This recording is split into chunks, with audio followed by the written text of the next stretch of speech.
Geht Tag wohl, das ist Klitus von der Crown Crew. Macht leben euch bekannt unter dem Namen Chris. Heute gibt es mal ein Commentary auf Walliser Deutsch, weil ich dem Dialekt für euch mächtig bin. Und das Gameplay, das wir hier anschauen und euch der Grund ist für das Walliser Deutsch, ist der Giant. Hat da eine ganz schöne Runde geschafft. Und weil ja er zusammen mit seinem Bruder dem Homo die Walliser Fraktion von der Crown Crew dort repräsentiert. Ja, habe ich gedacht, mache ich doch das jetzt gerade auf Walliser Deutsch und erzähle euch mal so ein bisschen etwas. Was ihr hier werdet sehen, ist, er spielt mit der UMP, Schalldämpfer und Spezialistenpaket natürlich. Und währenddem das im Hintergrund so ein bisschen vor sich herläuft und absolut sehenswert ist, zwischendurch sieht man auch den Laser, wie er da durch Giant unterstützt, wollte ich doch noch ein paar andere Themen aufgreifen. Und zwar hat er ganz sicher mitbekommen, dass der Black Ops 2 Trailer ist rausgekommen. Und weil eigentlich viele Kommentatoren auf YouTube so gottvergessen und klickgeil sind und möglichst viele Leute wollen und die ihre Videos schauen, hat es jenste Leute gegeben, die entweder das Black Ops 2 Trailer Video bei sich auf dem Kanal gezeigt haben, oder sie haben nachher irgendwie ein Video darüber gemacht, was sie in dem Video sehen und wie sie das Ganze anschauen und so. Und ich muss sagen, ja, ich denke, es ist doch jeder selber in der Lage, sich ein Bild zu machen von so etwas. Und was ich dazu wollte sagen, jetzt im Nachhinein ist, dass man da ganz klar noch Bilder vermutlich aus dem Singleplayer-Modus gesehen. Man hat also noch keine Ahnung, was im Multiplayer wird abgehen. Und viele haben sich auch darüber beklagt, dass es in der Zukunft ist. Und ganz ehrlich, es spielt im Jahr 2025. Von dem her ist es nicht wahnsinnig in der Zukunft. Allzu lange geht es nicht mehr, bis wir da sind. Und nach meiner Meinung ist es endlich mal Zeit geworden, eine andere Zeitepoche zu wählen für das Call of Duty. Weil wir haben den Zweiten Weltkrieg dermaßen ausgelutscht, wir haben die modernen Kriege mit dem MB1, 2 und 3 dermaßen ausgelutscht. Es wird jetzt einfach wirklich Zeit für ein bisschen etwas anderes. Und ihr müsst keine Angst haben, nehme ich jetzt mal an, dass es allzu futuristisch wird sein, aber durch das es ein bisschen in der Zukunft spielt, hat der Entwickler, und so ist Treyarch, die Chance, vielleicht auch ein, zwei neue Sachen einzubauen und so. Also ich sehe das absolut positiv. Ich denke auch nicht, dass es irgendwie ein Halo-Killer will sein oder so, sondern rein einfach eine neue Zeitepoche, um neue Möglichkeiten zu bieten. Und rein von dem her kann es eigentlich nur schon gut werden. Viele haben nicht so frei am Black Ops. Für mich ist es das beste Call of Duty, was es jemals gegeben hat. Und ich weiss, die ganzen MW2-Nerds und so werden jetzt gerade aufschreien und alles. Aber ihr müsst Folgendes sehen. Ich schaue das ein bisschen anders an als ihr. Mir ist auch wichtig, dass der Hersteller während dem ganzen Lebenszyklus vom Spiel die Community, also ich, Spieler, euch unterstützt. Und euch, wenn jetzt Infinity Ward mit MW3 ein bisschen mehr Unterstützung bietet, ist Treyarch schon immer massiv besser gewesen. Während dem ganzen Black Ops Lebenszyklus, also während dem Jahr, wo das Game ist gespielt wurde, haben sie immer neue Patches rausgebracht, sie haben mit der Community geschaut. Und schaut Infinity Ward an. Der Robert Bowling ist gegangen, wieder die Schnur voll gehabt. Und von dem her überrascht mich das eigentlich jetzt nicht wahnsinnig, oder sollte eben das nicht wahnsinnig überraschen, dass ich nicht so viel von Infinity Ward halte. Und darum, all die jetzt sagen, ja, ich kaufe das Black Ops 2 vermutlich nicht und ich kaufe es sicher nicht und das ist scheiße und das Black Ops ist scheiße gewesen, versucht, das mal aus einer anderen Perspektive zu beachten. Und klar, die Call of Duties von Treyarch sind schon immer ein bisschen anders gewesen als die von Infinity Ward. Aber wie gesagt, Treyarch ist in meinen Augen die bessere Firma, die schaut besser zu ihren Angestellten und bietet nachher einen besseren Support für das Game. Und rein von dem her kann das gar nicht schlecht werden. Und ich freue mich also extrem, weil das Problem ist beim MW3, ich meine, keine Ahnung, ich habe jetzt glaube ich eine Woche in MW3 gespielt und ich habe null Interesse, das wieder anfangen zu zocken. Klar, es wäre natürlich geil mit den Jungs, vor allem von den Crowns, noch ein bisschen spielen und so den Sozialfaktor ein bisschen mit einbeziehen. Aber auf der anderen Seite, hey, das Game ist sowas von uns gelutscht. Hey. Für mich persönlich. Ich weiss, viele andere haben noch Spass an dem und das finde ich auch geil und das ist auch toll natürlich. Gerade euch, weil man auch im Team und zusammen spielen und so. Aber auf der anderen Seite, hey, hallo, ich meine, es ist offensichtlich, dass Infinity Ward, dann ist es scheißegal, was jetzt mit dem Game läuft. Sie dann weiterhin noch irgendwie ein paar neue Karten pushen und so, aber scheiß auf das. Ich meine, wenn die neuen Maps zum Teil nicht schlecht sind, es ändert ja nichts am Spiel. Und die Problematiken sind klar auf der Hand und der mühsame Stealth-Bomber, den du immer wieder ficken kann, wenn du Pech hast.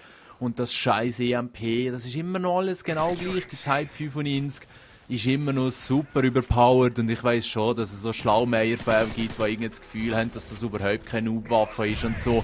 Aber sie ist immer noch im Nahkampf, hier auf weite Distanz, ist in einer Salve bist du einfach tot.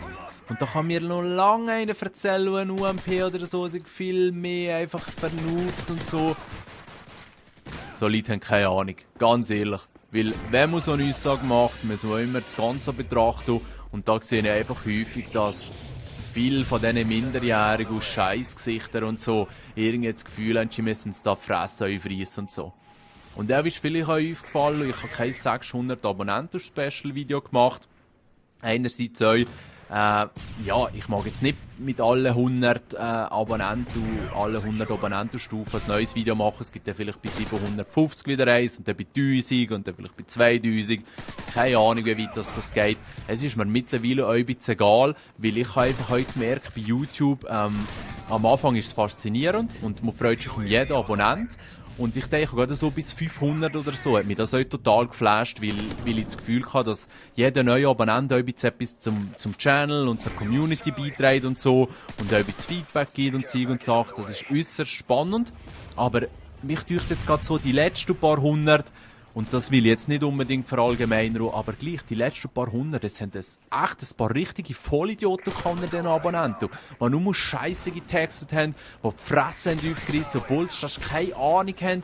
Und dann müssen sie da irgendwie über meine Videos kommen. Und dann muss ich einfach sagen, wieso hast du abonniert? Verpiss dich doch, du dumme Hund. Weil schlussendlich bringt das weder dir etwas, noch mir etwas, wenn man da so negativ sich beklagen. Und ganz ehrlich, hier ist gerade ein leider Moment, weil der Host das Game verlassen. Darum hat es jetzt gerade einen kleinen Schnitt gegeben. Dem Giant natürlich noch Gratulation zur Moab. Ist sehr gut gemacht gewesen. Schön in Bewegung gewesen, zwischendurch ein bisschen gechillt. Aber das müssen wir, wenn man Moab will erreichen. Und von dem her wirklich Hüte ab. Nochmal zurück zu den Abonnenten. Und da sehe ich eigentlich das Problem im Moment. Ich meine, auf YouTube ist mal hier ein Abo, ist mal da ein Abo. Aber es gibt einfach viel zu viele Leute, die ihre Fresse aufreissen und negative Kommentare machen. Und obwohl das Abo, wie gesagt, keine Ahnung haben. Die wissen nicht, wie aufwendig das ist, ein Video zu machen. Die haben keine Ahnung, wie viel Zeit die Leute nehmen und etwas den Leuten zu bieten. Und aber ja, ich bin mittlerweile eigentlich fast so weit, dass ich fast kein Video mehr negativ bewerte und beurteile, weil ich auch immer respektiere, wie viel Aufwand dass die Leute hatten, die das Video gemacht haben. Und das geht jetzt nicht darum, hier irgendwelchen Leuten eine Hirnwäsche oder so zu verpassen oder zu sagen, wie man sich verhalten. Aber die ganzen Vollidioten auf YouTube, die ganze Zeit nur negative Scheiße posten und so, die nur dem Motto, von so Leuten habe ich erstens mal keinen Respekt und zweitens können die sich eben, wie gesagt, eigentlich verpissen. Abonnenten, die schlussendlich eigentlich nur Vollidioten sind, die sind mir null wert. Da bin ich eigentlich froh, wenn sie nicht Abonnenten sind. Und da ist es mir nur so gleich, wenn die Abonnentenzahl nicht massiv steigt. Weil, ganz ehrlich, das hat für mich null Wert. Negative und zum Teil auch freche Kommentare bringen mir nichts. Und klar, ich kann jetzt auch wieder sagen, ja, aber Klitus, du bist häufig durchgedreht an den Videos und hast Leute beleidigt und so. Das stimmt. Das ist meine Meinung, die ich auf meinem oder unserem Crown-Channel äußere. Und denen, wo das nicht passt, verpissen den. Ich zwingt niemand, die Videos anzuschauen. Ihr seid nicht irgendwie, wie das früher im Fernsehen war, daran gezwungen, Kanäle anzuschauen und nachher die Werbung noch anzuschauen, damit ihr weiter schauen könnt. Sondern ihr seid hier aus absolut freien Stück. Und wenn es euch nicht gefällt, dann einfach im Browser eine andere Adresse eingeben, könnt auf den Zurückknopf klicken, ein anderes Video rechts anschauen, wie auch immer. Weil es geht hier nicht darum, ob man Kritik vertragen kann, ob das jetzt konstruktive Kritik gibt. Es gibt auf YouTube extrem viele Hater. Es gibt solche, die eigentlich nur Scheiße posten. Ich meine, Leute, die bei mir irgendwelche Scheiße drin haben. Ich kann nachher häufig auch schnell den Kanal anschauen von denen und dann sehe ich eigentlich, die haben noch nie was Gescheites gepostet, die haben keine Videos, die haben nichts zu bieten. Die sind in meinen Augen eigentlich völlig verblödet und gleich wird nachher einfach das Müll aufgerissen. Und darum hat in letzter Zeit meine Lust, so Videos aufzuladen, auch ein bisschen nachgelassen. Aber es hat natürlich auch damit zu tun, dass zusammen wieder rein immer ganz so stark flasht. Und im Sommer wird wahrscheinlich auch nicht so viel passieren. Wie gesagt, es wird ein paar Videos zu diesen Games geben, die ich spiele. Aber richtig los geht es dann erst wieder, vermutlich im nächsten November. Okay. Das war jetzt wieder mal so ein bisschen ein Update von meiner Seite zu verschiedenen Themen. Und ich hoffe, es hat euch gefallen. Ich hoffe, es hat euch das Gameplay ein Lächeln aufs Gesicht gezaubert. Und wünsche euch in dem Sinne noch ein schönes Weekend. Schönen zusammen.